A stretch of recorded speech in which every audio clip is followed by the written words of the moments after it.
So ayan mga kadrama-rama, alam ko pong inaabangan nyo po no, yung next na mangyayari dito sa Lilit Matias dahil papalapit na nga po talaga mga kadrama yung pagtatapos nito, no.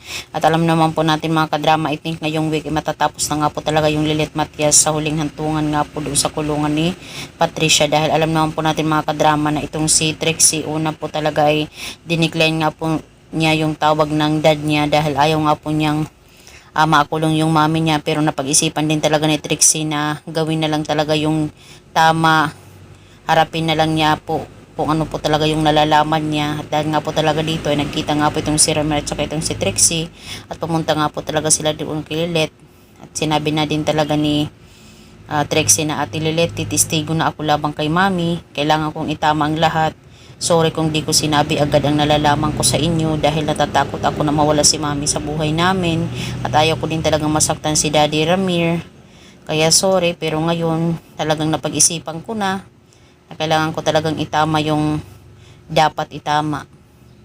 Patagal ko na din talagang alam na si mami yung mastermind ng pagpatay talaga kay Meredith, sa mama mo, tsaka kay Ino.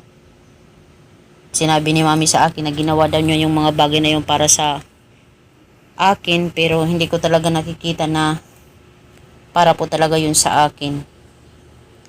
Dahil talagang maling-mali talaga yung ginawa ni mami. Kaya ngayon, nandito na ako sa harapan nyo.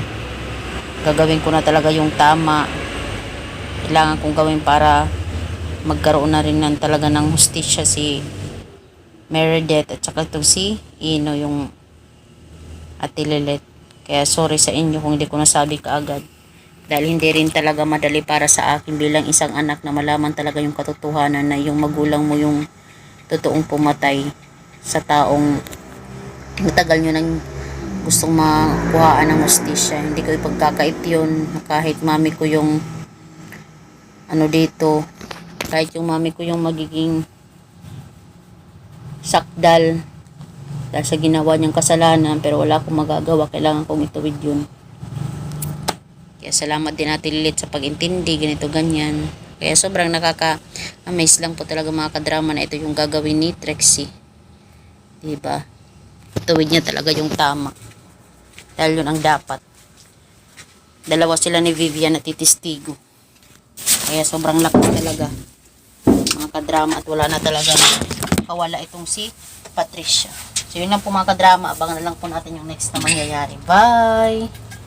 Thank you for watching.